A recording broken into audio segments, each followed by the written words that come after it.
from here to go and do research in natural sciences as well as social sciences. Why is such diversity possible? Nepal's elevation rises dramatically from the Tarai plains that are just a few hundred feet above the sea level to the mid-mountains, or Pahar, we call them Pahar in Nepali, that are up to 12,000 feet, and to the Himalayas, the highest mountains of the world, that are up to 29,000 feet.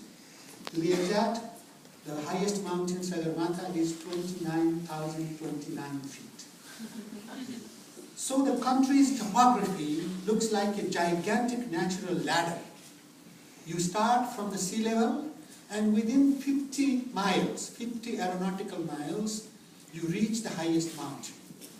It is an amazing and breathtaking view. The Tarai plains are contiguous to the plains of northern India, and the people there are culturally similar to the Indians across the border. The great Himalayan mountains range that separates Nepal from Tibet is snow-covered. The entire range is snow-covered throughout the year. It's just, even unlike New Hampshire, which has about 6 months winter, we have 12 months winter in the Himalayas, and they are insurmountable by land route, and they were probably one of the factors that defended Nepal by being natural barrier against invaders from the north. The only big jet planes can fly over these mountains. To the south, we had, until the American friends came in the 60s, a 8-mile wide strip of malarial forest that insulated the country from the rest of the world. And we remained isolated, an isolated country, for 2,000 years. I say 2,000 years because Nepal has a written history of 2,000 years.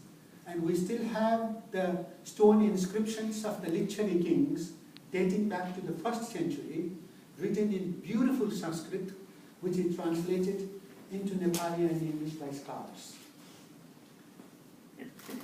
Not only the natural barriers, the rulers of Nepal chose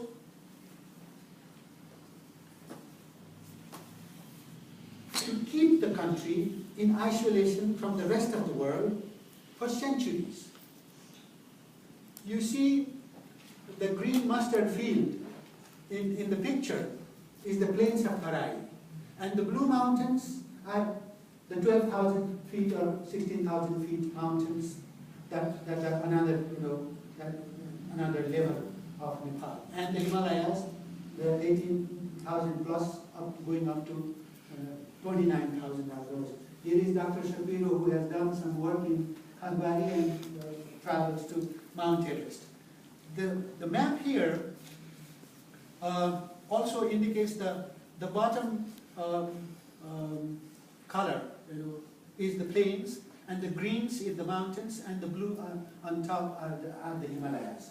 So we can divide the country geographically in 3 regions: plains, mountains, and real mountains.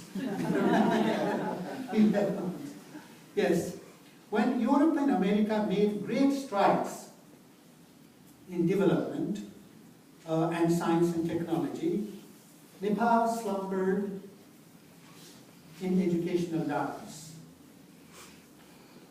Because of the rulers, I talked about that, rulers themselves also kept the country deliberately isolated from the rest of the world for their own selfish interest, because they did not want the Nepalese people to mix or mingle with the Europeans. So in the last, in 100 years, from 1846 to 1951, not even 100 Europeans visited Nepal, not even 100 Nepalese visited Europe. In 100 years. But the country, so the country remained unknown to to the Western people, except for Mount Everest, the Gurkhas, the legendary fighters, soldiers, and the birthplace of Buddha, Lumbini. Those were the only three things that any international person interested in Nepal would know. There is a great economic poverty in Nepal for natural and man-made reasons. 2/3 of the country is covered with very steep and rugged mountains. The monsoon rains wash away the topsoil and leave very bare or unproductive surface for low productivity or barely subsistence agriculture. The land area, that is about 57,000 square miles only out of the 47,000 square miles, only 18% land is arable. You can do agriculture there. But 75% of Nepal's 28 million people are still engaged in agriculture. That you can imagine the reason for poverty from that fact. Although Nepal is culturally very diverse, it was peaceful as there was no conflict between or among its Hindu and Buddhist, Muslim and Shamanist populations in the 2,000 years history of the country. Never was there any real conflict between the Buddhists and Hindus. And people, first thing the visitors comment on and saying that it is so striking that you are a country of such variety of people, and it is so striking also that the Hindus and Buddhists go to the same temples, pray together, and that has been the case for the last 2,000 years. But Nepal, although Nepal is culturally very diverse, it was peaceful as there was no conflict between the Hindu and Buddhists. But then in the mid-1990s, a Maoist insurgency started in western hills of Nepal that spread and lasted for 10 years, killing 17,000 people, mostly innocent. It has left a very debilitating impact on the society and economy of the country that has been one of the poorest in the world, at least in economic terms. Kathmandu Valley alone was called Nepal in the past. Wendy knows that. When people were asked going to Kathmandu, they would say, we are going to Nepal. Even, as late as 1960s or 70s. And sometimes I mistakenly say it myself. And it has a history of 2,000 years, as I mentioned, ruled by various royal dynasties who created beautiful art and culture there. And Suzelle has taken beautiful pictures, including the picture that's printed in the banners. Absolutely great art. But the Gorkha king, Prithvinarayan Shah, the 11th ancestor of the last king of Nepal, created modern Nepal, the map that you saw, by unifying many mountain principalities, including the 3 kingdoms in Kathmandu Valley. The Kathmandu Valley alone had 3 independent and separate kingdoms. Nepal escaped British colonialism for several reasons, mainly due to rough geography where they could not fight, but our people could fight, and the gallantry of the mountain people, tenacity and toughness, and diplomacy of Nepali rulers. They deliberately kept the country isolated not to run into trouble with others. Nepal had started its unification campaign in 1743, and it finally clashed with the British colonials in 1815, losing a considerable amount of territory to them. Then the Rana family autocracy that established itself through a bloody royal court massacre, and let me go back, sorry.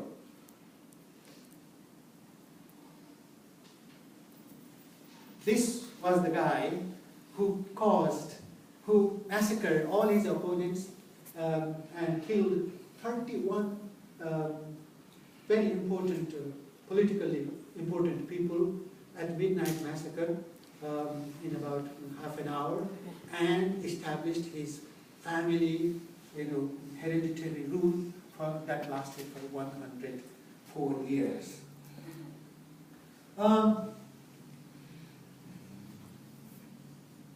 So, the country was isolated, as I said, kept aloof or in isolation for political reasons until 1951.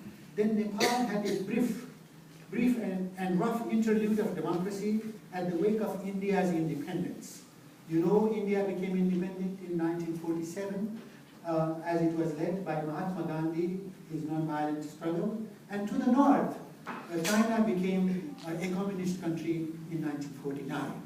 So Nepal being squeezed between two giants, one communist and another a democratic country, was suddenly awakened to the call of freedom. And the Nepalese people started their own struggle for freedom and were able to overthrow the Rana rule that lasted for 104 years in 1951, and that's when Nepal's doors were opened to the Western world.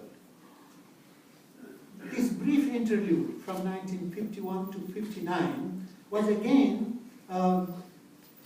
disturbed or shut down by absolute monarchy, the father of the last king, King Mahendra, who asserted himself in 1961. He imprisoned the first elected Prime Minister of Nepal for 8 years for no reason and no litigation or any charge, and then started ruling as an absolute monarch. And he died in 1974, he's 72, and his son, the Harvard-educated King Virendra, succeeded him, but he also continued the same path of his father. But then in 1990, there was a people's movement first. That turned the monarchy into a constitutional one. The absolute monarchy was turned into a constitutional one, like the British monarchy, or Japanese monarchy, or Scandinavian monarchies, under Nepal's 5th constitution written in 1990. However, Nepal remained a Hindu monarchical kingdom until 2006. There was a royal massacre. You must have read, some of you must have read in the terrible news. And this is King Virendra, Queen Aishwarya, his queen. The massacre took place in June 2001, just a few months before the 9/11 here. And our astrologers said this year must be very bad for the whole world, not only for Nepal, for the United States of America, and everyone. When the king, the queen, all their immediate family members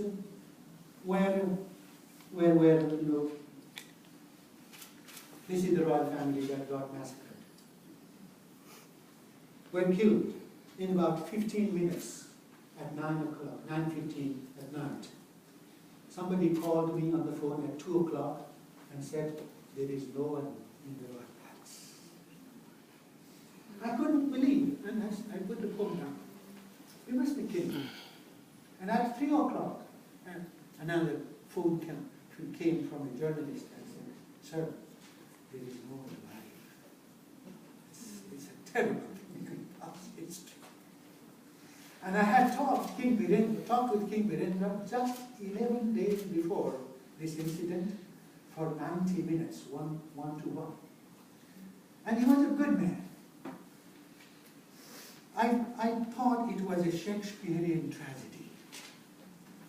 So dramatic and so real in my own life. We were good friends. I was good friends with him. I met him several times, and he was a good man. Nepali people